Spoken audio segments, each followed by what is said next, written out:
Everyday I drink, এটা অর্থ কি? প্রতিদিন আমি পান করি। ইয়েস্টারডে আই ড্র্যাঙ্ক, এটার অর্থ কি? গতকাল আমি পান করেছিলাম। টুমরো আই উইল ড্রিঙ্ক, এটার অর্থ কি? Okay. Now I am drinking, এটার অর্থ কি? এখন আমি পান করছি। তাহলে দেখো, everyday I drink, yesterday I drank, tomorrow I will drink, now I am drinking.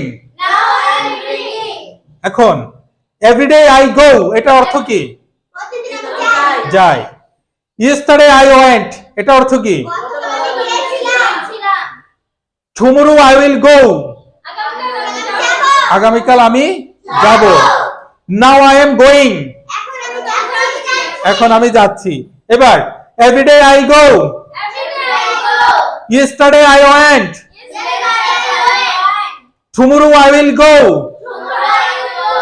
now I am going. এবার everyday I come, এটা অর্থ কি? ওকে। yesterday I came, এসেছিলাম। tomorrow I will come, now I am coming. ওকে, তাহলে দেখো, everyday I come,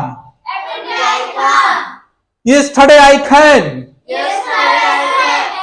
tomorrow I will come, now I am coming. এবার everyday I sleep, এটা অর্থ কি? yesterday I slept, এটা অর্থ কি? tomorrow I will sleep. Okay, now I am sleeping. Okay, তাহলে এবার দেখো, everyday I sleep, yesterday I slept, tomorrow I will sleep, now I am sleeping. এবার দেখো, drink, drank, go, went, come, came, sleep, slept, এগুলো কি? Verb. এই যে ভার্বের প্রেজেন্ট ফর্ম এবং যদি পাস্ট ফর্ম তোমরা যদি জানো, বুঝে নিতে পারো, তাহলে কি হবে? তোমরা এভাবে অনেক অনেক সেন্টেন্স তোমরা তৈরি করতে পারবা, ঠিক কি না? কোথাও কোনো সেন্টেন্স মুখস্থ করার প্রয়োজন নাই। আমি কি বলি যে মুখস্থকে না বলি, সে নো টু রুট লার্নিং। এই যে দেখো, এখানে একটা সেন্টেন্স লিখেছি, এডুকেশন, এটার উচ্চারণ কি?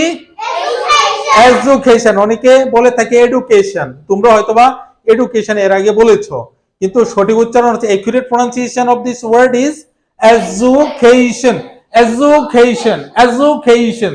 ওকে, education is not about memorisation, education is not about memorisation. Memorisation অর্থ কি? মেমোরাইজেশন, মেমোরি অর্থ স্মৃতি, মেমোরাইজেশন মুখস্থ।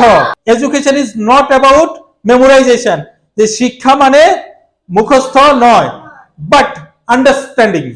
আন্ডারস্ট্যান্ডিং অর্থ কি? বরং বোঝা, যে আমরা বুঝবো, হ্যাঁ বুঝে নিব আমরা।